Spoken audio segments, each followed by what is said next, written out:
Hey everyone, welcome back to TK's Tech Talk. Today I'm going to be doing an unpackaging for another game, which is Dead or Alive 6, and also showing you a little bit of gameplay so that you can see how it runs on the PS5. So I've actually managed to get a hold of a Steelbook edition of Dead or Alive 6, and I got this relatively cheap. It was on sale at the moment in Geeky Games rather, in the UAE, and it was for 39 dirham, which equates to about £8 or around $11. So it's a very good price considering it's on sale, I think, for about $17 or $18 at the moment on PSN. So let me just unwrap this packaging. I did actually install the free version, the Core Players Edition on PS Plus, which is free. The only thing is it has only 4 characters and you have to buy all the remaining characters. So considering each one is $6 or something like that, this is definitely a good price. I'm having some trouble getting this wrapping off, so let me just pause the video and I'll be right back. Right, so I managed to get that film off finally, and you can see the cover a lot better now. So let's just take it out. So the Steel edition has like a metal case, I think, or maybe it's plastic case, but it just has some fancy artwork, as you can see on the front and the back, and the spine says Dead or Alive 6. So let's open it up, and indeed there it is. Dead or Alive 6. So let's put, a few focusing problems. So let's put this into the PS5, make sure there's nothing in there. And it should start copying the game. So that will take some time. I just want to point out here, I'm actually using an external Samsung Evo 1TB SSD as my external storage. And this is actually my default for PS4. So it will actually install to that external storage. So it will also be good to see how fast it loads off that. So it says it's going to take about 3 minutes until it's ready to play. So one thing I just want to point out here is that that 5 gigabytes is not for the entire game. It's just until it's ready to play.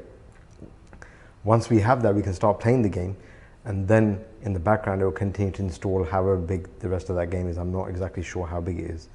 So one thing I just want to point out while it's installing is that you may or may not already know that on the Xbox version of Dead or Alive 6, on the Xbox One X, as far as I know, you do actually get 4K support, which is a bit annoying because on the PS4 Pro you only get 1080p. So that means what I'm expecting is, because I haven't been able to find any information about whether this will upscale to 4K, though to be honest, when I was playing Core Fighters it still looked very good even on 1080p, assuming that's what it's running at.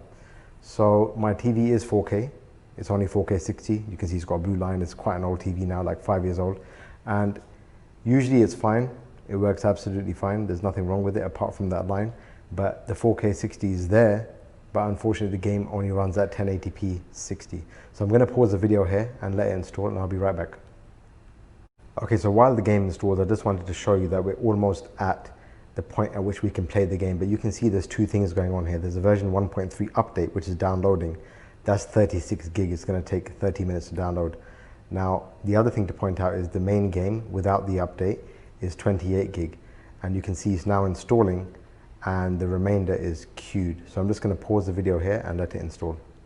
Okay, so the game is now ready to play, but it's still installing.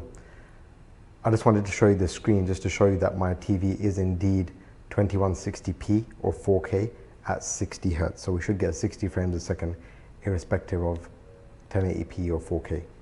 So now you can see it says play. So if I press the PlayStation button and go down to downloads and click on Dead or Alive 6, you can see that it's still installing, but it says data needed to start playing completed.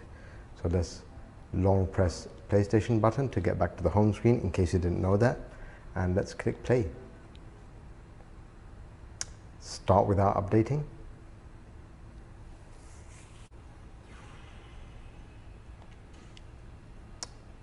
Fight versus player 1, that'll do.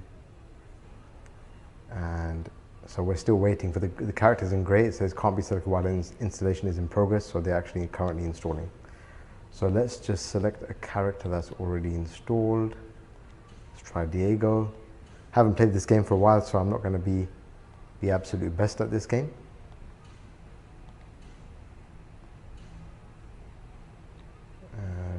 There we go. Looks like it's the only stage available right now.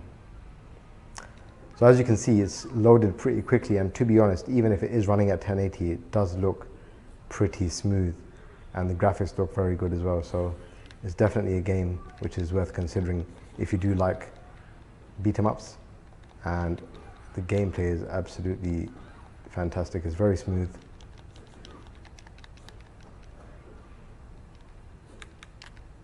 Some throw moves. Anyway, I don't want to bore you with my amateur gameplay, but you can see here that the game does run very smoothly, even though it's not taking advantage of the PlayStation 5. The one main benefit is that it probably will never drop below 60 frames per second because of the added benefits of the PlayStation 5 hardware. So it would be nice to see a 4K patch at some point, maybe some additional HDR support, even though my TV is not HDR, but for anybody who does have it. So another thing to point out while I'm saying that is the Xbox version. Again, it has 4K 60 and HDR support. I think it's 4K 60, but it's definitely 4K and HDR. So that's some things to think about if you have both the Xbox and the PlayStation. You might want to consider the Xbox version or even the PC version, because you will get that 4K and HDR support. And that's it for this video. Thanks for watching. Please feel free to like and subscribe, and I'll see you in the next one.